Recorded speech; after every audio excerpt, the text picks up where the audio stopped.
Guerreiras, boa noite. Começando mais uma live hoje. Hoje o tema é diagnóstico da endometriose por exame de imagem. Eu vou colocar aqui a imagem.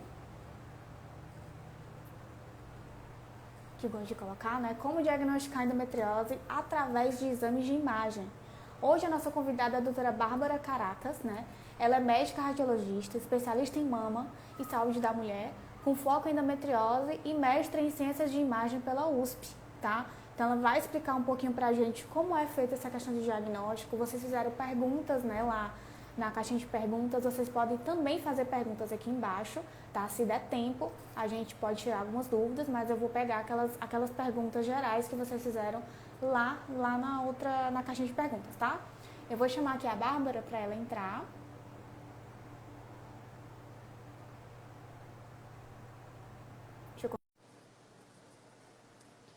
E é um tema bem diferente, né? Eu nunca tinha chamado nenhum radiologista para poder falar sobre essa questão dos exames. Para ela aceitar. Pode aceitar, viu, Bárbara?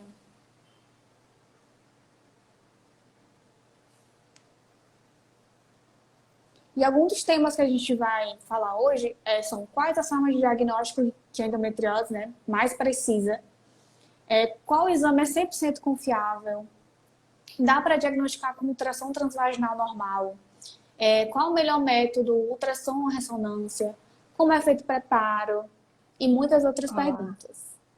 Deixa eu ver aqui. Olá, Bárbara, tudo bem? Olá, tudo bem? Tudo Boa jóia. noite. Muito Boa obrigada noite. por ter aceitado o convite, né?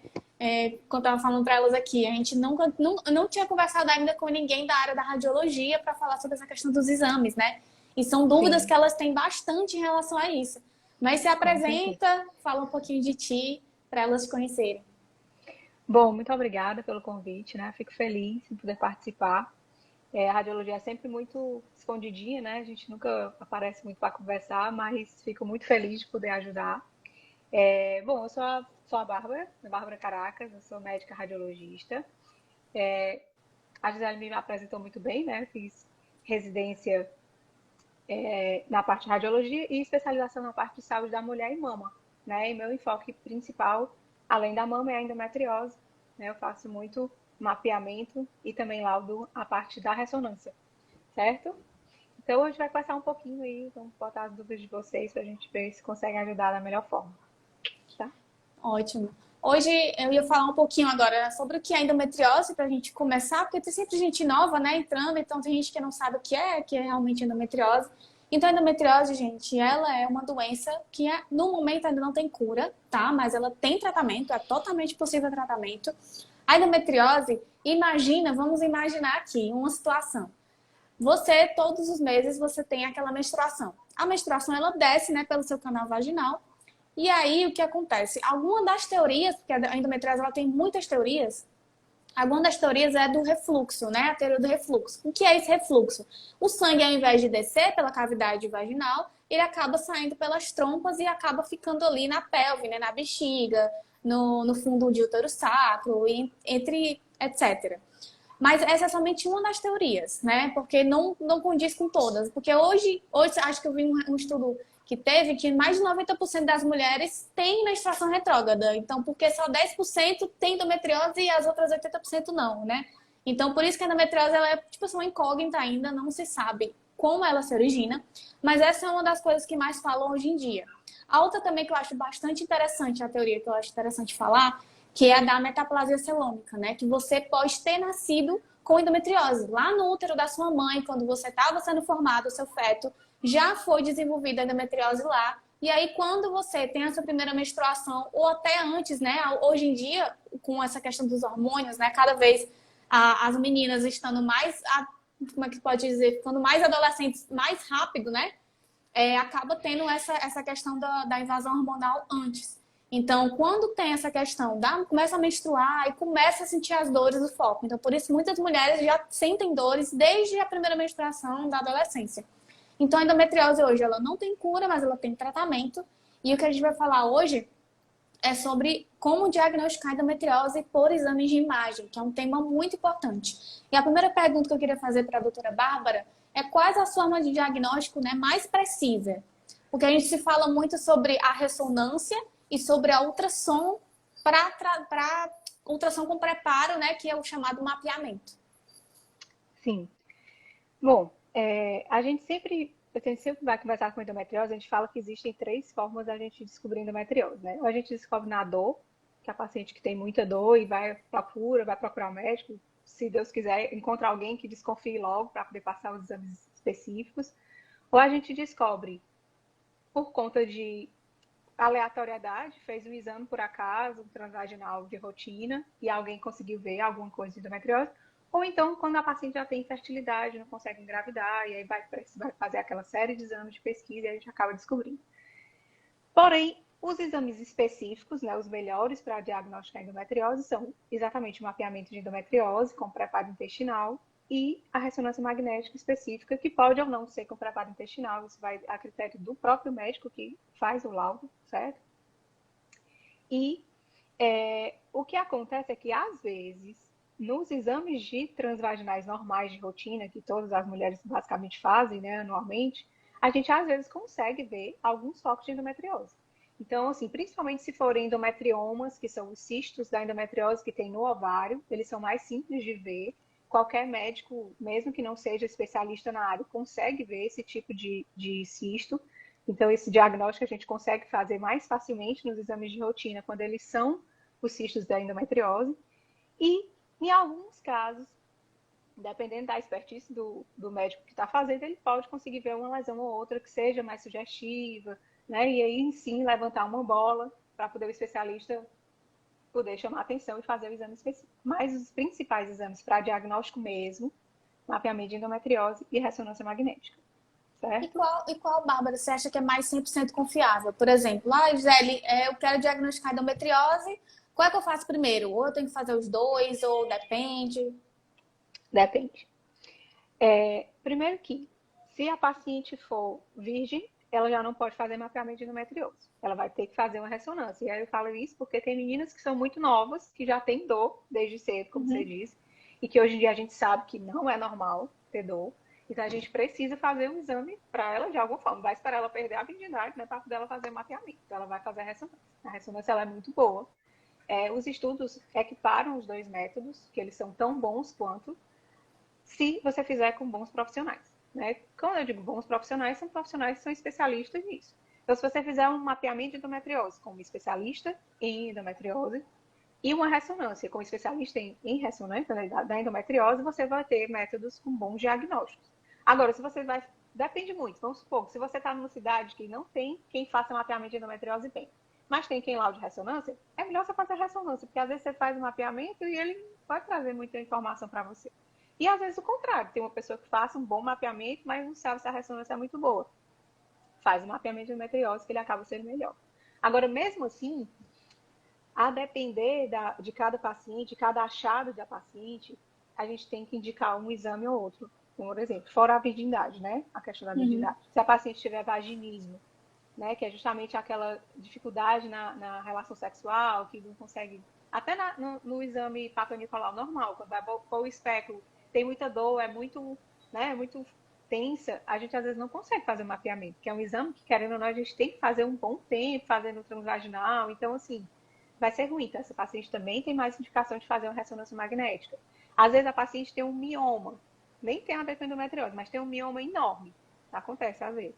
No mapeamento de endometriose pode ser mais difícil de fazer, então às vezes a ressonância é melhor, porque o mioma é grande e atrapalha de mexer, entendeu? Agora, se a paciente não tem nenhum problema, né, e consegue fazer o mapeamento normal, eu ainda prefiro o mapeamento. Por que eu prefiro o mapeamento? Nem é porque eu estou puxando minha sardinha, né, que eu faço muito, não é isso. É porque, de fato, o mapeamento tem a vantagem de ter a paciente comigo. Então, eu estou mexendo e eu pergunto aqui, dói? Se doer, me avise. Então, assim, quando eu sei esse fato, o meu exame fica muito mais rico. Porque eu consigo, conversando com você enquanto eu estou fazendo o exame, sabendo se aquilo está importante, se aquilo eu tenho que levar em consideração, se eu não tenho, entendeu? E, em especial, para ver endometriose intestinal, o mapeamento é melhor. Para ver no intestino, o mapeamento ainda é melhor do que a ressonância. Isso com o preparo intestinal, né? Com o preparo intestinal. Sem preparo intestinal, nem adianta. Principalmente o mapeamento. o ultrassom, ele é totalmente inimigo do gás. Então, quanto mais gás se tem, menos se enxerga. E as pacientes odeiam o preparo, que acham horrível ter que fazer o preparo, mas é porque é o jeito, senão a gente não É enxerga. horrível mesmo. É horrível mesmo. É horrível mesmo, eu também já fiz, é horrível mesmo. Mas, horrível. assim, é o jeito, né? Assim, a gente precisa enxergar, e pra gente enxergar, tem que limpar, não tem por correr, entendeu? E dá para diagnosticar, né, ultrassom, ou dá para diagnosticar endometriose com ultrassom transvaginal normal? Que é justamente o que Pronto. você já falou, né? Que dependendo de como seja a endometriose, pode ser que dê certo, né? Pode ser que dê certo, exatamente. Eu, quando eu faço ultrassom de transvaginal normal, sem ser com mapeamento, sem ser com preparo, né? Enfim, quando eu faço normal, eu já peguei muito endometriose. Mas eu sou especialista em endometriose. Então eu sei Eu já tenho procurar um quando olho, eu... né? eu já exatamente é o olho, né? O olho é treinado para aquilo, né? Então fica mais fácil para mim achar. Agora, pode ter certeza, várias vezes eu vi uma lesão no ultrassom transvaginal normal. Quando foi para o mapeamento, tinha um monte, porque eu não consegui ver no que não tinha um preparo adequado, entendeu? Uhum. Então, é assim, o transvaginal normal é muito mais para dar uma luz de que tem alguma coisa e que a gente precisa procurar mais, entendeu? Tem as meninas perguntando aqui, gente, mapeamento da endometriose, ela é um ultrassom transvaginal com preparo. É só um nome da ultrassom, tá? É ultrassom com preparo. Porque elas estão perguntando o que é o mapeamento e o que é Que é esse endometriose, o que mapeamento, é certo? ultrassom, né? Então é a mesma coisa, só que com preparo intestinal, tá? E a outra pergunta era qual o melhor método, né? Que a gente já respondeu, que era ultrassom, ressonância, então Uhum. depende, né? Tudo Depende. tem endometriose depende, é engraçado. Tudo é, mas depende. E aí a outra pergunta também que elas fizeram foi como é feito o preparo intestinal?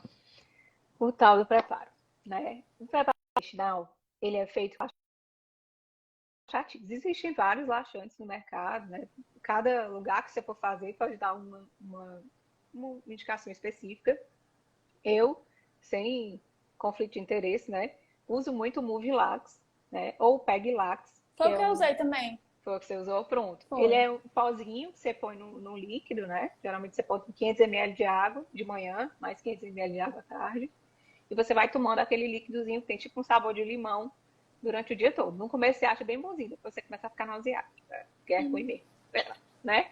E aí você vai fazer aquele... No começo você vai ficar tomando a manhã todinha e vai achar que já vai fazer efeito, aí você não vai começar a fazer efeito, você vai falar, não vai funcionar esse preparo. Aí vai tomando à tarde, no meio da tarde, pronto, dá um desespero e você vai pro banheiro e começa a botar para fora, né? E aí você vai botar para fora tudo que você puder botar. E às vezes, depende de cada paciente, claro, tem pacientes com constipação, outros que não, né? Então, assim, tem uns que são mais, passam a noite todinha bem rainha no trono, né? Fazendo bem muitos cocôs. E aí, antes do exame, geralmente de 1 a 2 horas, no máximo 3 horas antes do exame, a gente indica que aplique o fosfenema ou Minilax. Eu tinha até ficado de pegar, esqueci. Que é uma bisnagazinha pequenininha que vem um líquido dentro que você injeta via retal para fazer a limpeza final do intestino.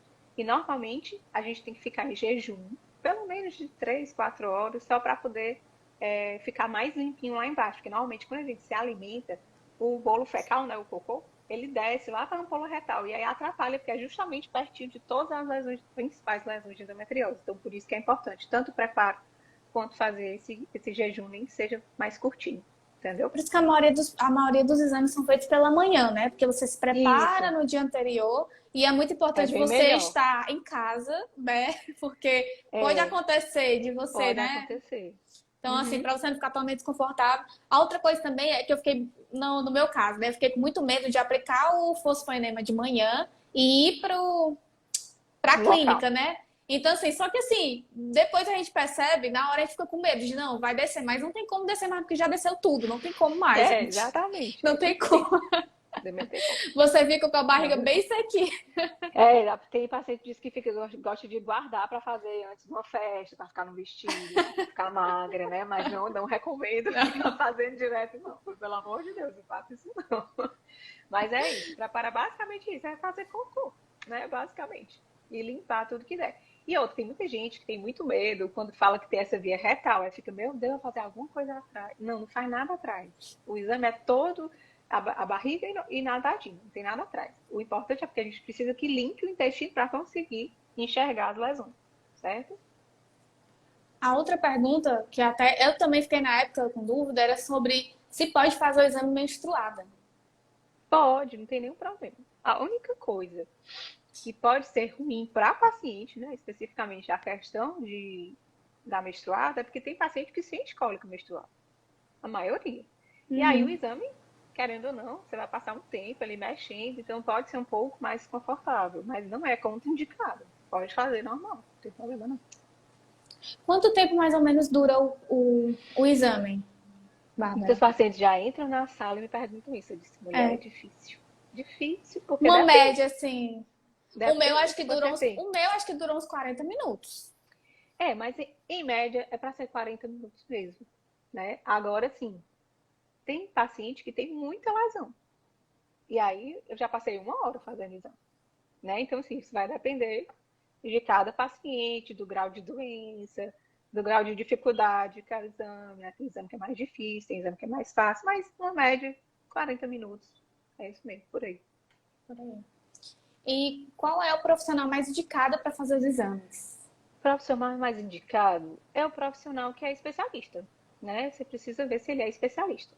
E quando eu digo isso, eu sou radiologista, mas existem bons ultrassonografistas que não fizeram uma residência específica de radiologia, né? Mas são especialistas em endometriose, né? Então, assim, se for especialista, procura lá o currículo, olha lá, vê a indicação. Geralmente, o ginecologista de vocês tem uma indicação, ele já sabe quem é que faz bem, quem é que ele acha que ele confia, ou que ele confia menos ou mais.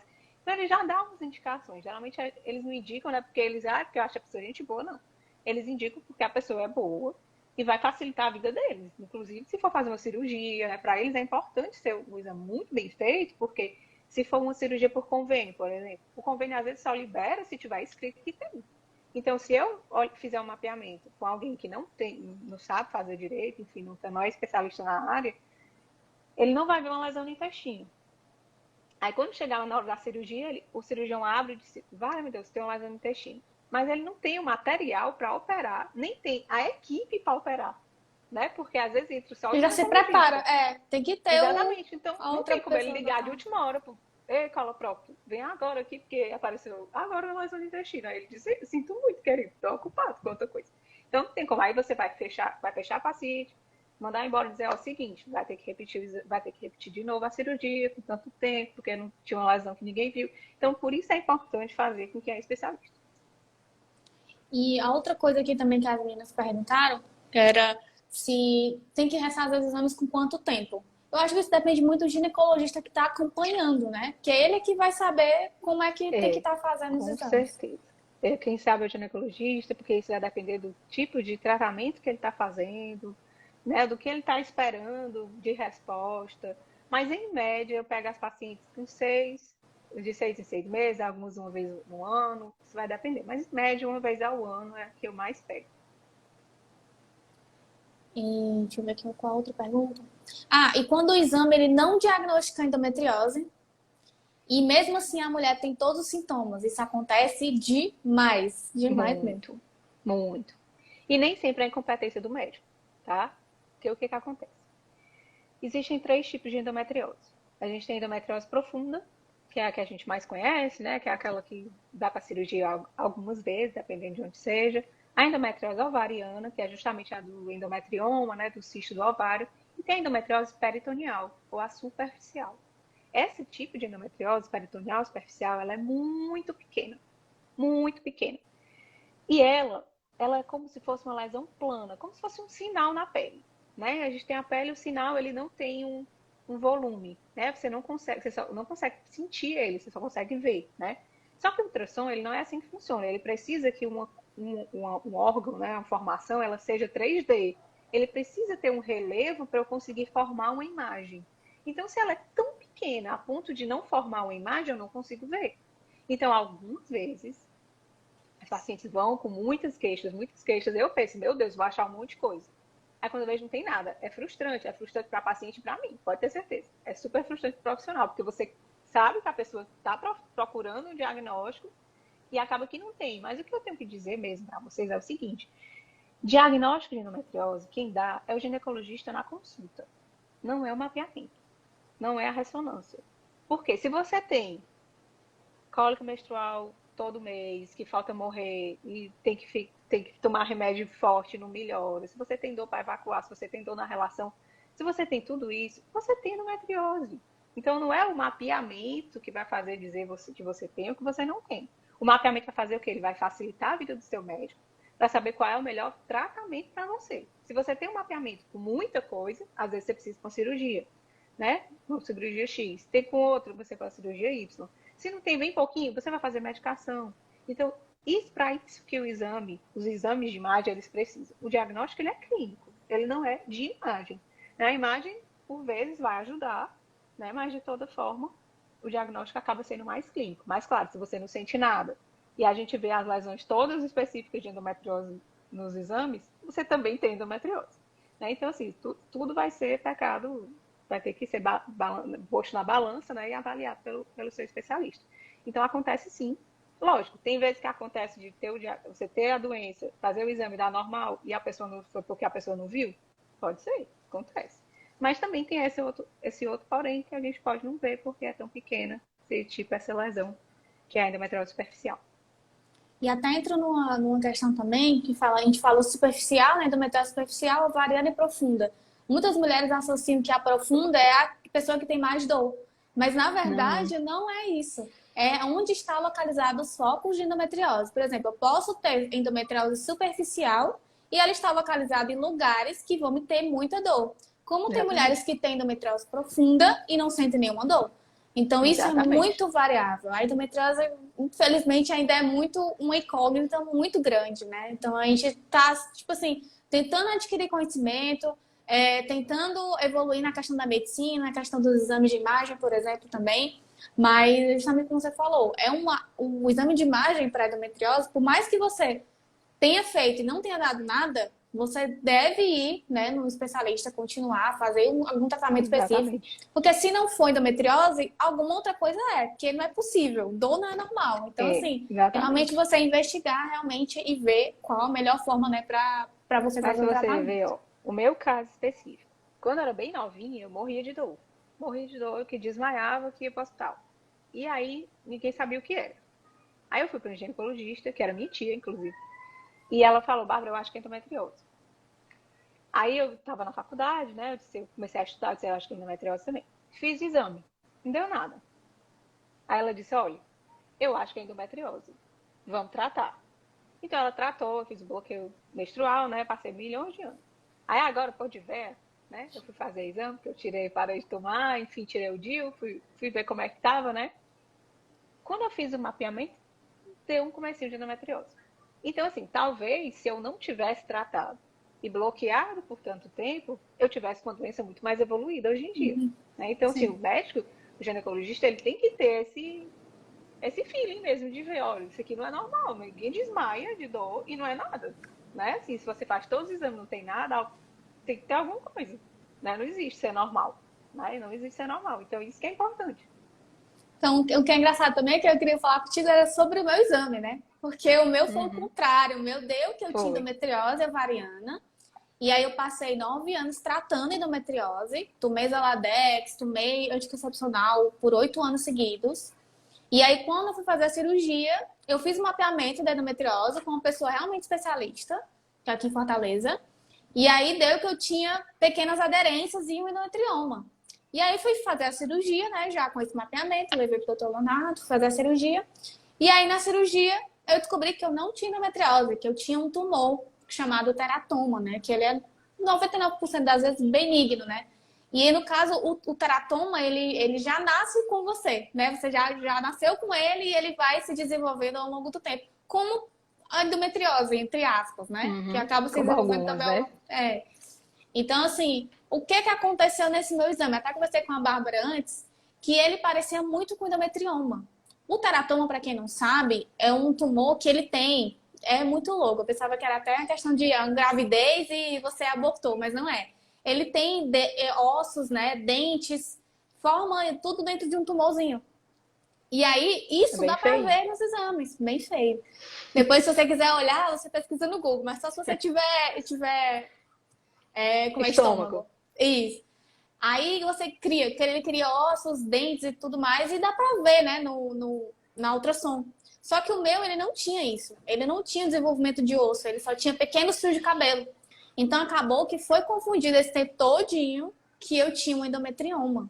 Então, e também já teve um caso de uma seguidora minha que aconteceu com ela a mesma coisa, mas ela também tinha endometriose, infelizmente. Não foi só o teratoma, né? Então, assim, ainda tem essas outras questões, né, de diagnósticos que podem ser confundidos, né? Exatamente. Existem dois principais diagnósticos assim, que a gente pode confundir com o cisto da endometriose, né? Um deles é o teratoma e o outro é o cisto hemorrágico, né? Os dois são dois que a gente sempre tem que ficar prestando atenção. Como você disse, o seu era bem parecido com o endometrioma, né? E algumas vezes a gente consegue fazer bem essa diferenciação, né? Entre o endometrioma e o cisto dermoide, né? O teratoma. Mas é justamente como você disse, tem uns que são muito parecidos, né? O que a gente consegue ver na imagem é só aquilo, né? Que a gente não vai ter como ver o ao vivo, né? Tem um jeito que geralmente a gente consegue diferenciar o teratoma do endometrioma na ressonância, né? Geralmente, porque eu também não sei como é que era o seu, né? Eu não cheguei a fazer a ressonância. Os teratomas, eles têm gordura, eles são ricos em gordura. Então, na ressonância, e o que acontece? Por que eles são parecidos? A gordura no ultrassom é meio branco, sabe? É uma corzinha mais pro branco, assim. E realmente era, viu? E o endometrioma, ele tem a composição dele sanguínea, né? Porque ele é um cisto de sangue, né? Que a gente chama. Ele também é um cinzinha mais pro branco. Então, por isso que fica bem parecido, às vezes, né? Então, na ressonância, como ele tem esse componente gorduroso do teratoma, a gente consegue fazer uma que a gente chama de subtração de gordura. A gente consegue pegar a imagem, apagar toda a gordura dela, entendeu? E fica parecendo um jogo de luz, assim. Se eu mexer na sequência, né, da ressonância, e aquele nódulozinho que estava branquinho na ressonância também, ficar preto, ali tem gordura, isso não é endometrioma, isso é um teratoma. Então, isso é uma forma de fazer essa diferenciação. Então, a ressonância e o mapeamento, né, tem se você ficar em dúvida, você faz a ressonância, porque a ressonância vê melhor. Inclusive, alguns endometriomas é muito raro, mas alguns podem malignizar, né? Podem vir a virar uma coisa ruim, né? Um câncer. É bem raro, acho que se não me engano. De 1 a 3%. É uma coisa bem pouco, acho que é menos de 3%, é bem pouco. E a gente também consegue ver melhor isso na ressonância do que no ultrassom. A gente consegue avaliar melhor, porque na ressonância a gente tem contraste. E quando a gente usa o contraste ele realça diferente quando a gente tem um tumor mais maligno do que um endometrioma normal. Entendeu? Então é isso que a ressonância nesse caso específico de diferenciar entre teratoma e entre endometrioma, ela é bem superior do que o mapeamento, bem superior mesmo. Então, no caso, então, a indicação seria, ficou com dúvida? Faz os dois. Na dúvida, exatamente. Faz os dois. E sim, tem coisa. Existe, porque sabe que, como você estava conversando, existe endometrioma em todo canto do mundo, né? Tem relato de ter no olho, no nervo do óptico, do olho, no nariz. Então, assim, tem. Por isso que a teoria da menstruação retrógrada não explica, né? Porque a pessoa menstrua, vem até o olho. A pessoa não tem como. Isso, é por isso que é uma mistura de várias, né? Exatamente, cada um pega uma pontinha que explica porque tem isso aqui no olho. Aí essa outra aqui explica porque tem no diafragma, né? Então... Pronto, então, exatamente. O diafragma que eu queria falar. O diafragma é um músculozinho na nossa respiração, né? Ele fica embaixo do nosso pulmão. E no mapeamento a gente até consegue ver, né? A gente consegue ver uma boa parte do diafragma, mas a ressonância ainda é melhor do que o mapeamento para ver direitinho, porque a gente pega, primeiro que tem que pedir a ressonância de abdômen total, não só da pelve, né? Porque ele fica no abdômen, né? Na pelve não vai conseguir ver o diafragma, que é lá em cima. E aí a gente consegue ver bem mais fácil que as lesões do diafragma, elas dão uns brilhos, assim, uns brilhinhos na ressonância, e a gente fica mais fácil de ver do que no mapeamento normal, sabe? Então a ressonância também é melhor para a lesão diafragmática. Por isso que depende do sintoma, né? O médico vai ter que avaliar, dependendo do que você for sentindo, ele vai avaliar. Não, então esse aqui eu preciso dos dois, esse aqui eu preciso desse, esse aqui eu tenho que pedir abdômen, esse aqui eu peço só a pelve. Então isso ele vai ter que ver direitinho e avaliar com vocês, entendeu? Mas pronto, meninas, acho que é isso. Ninguém mandou alguma dúvida. Deixa eu ver se alguém mandou alguma dúvida aqui que a gente não respondeu. Porque a gente já abordou praticamente todo o assunto de exame de imagem. Deixa eu ver aqui se tem mais alguma coisa. Diagnóstico.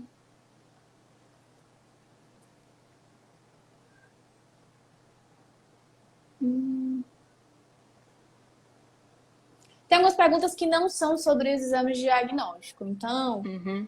essas perguntas, meninas, vocês guardam para quando eu trouxer um especialista aqui, tá? E aí fica mais direcionada à questão do assunto, tá?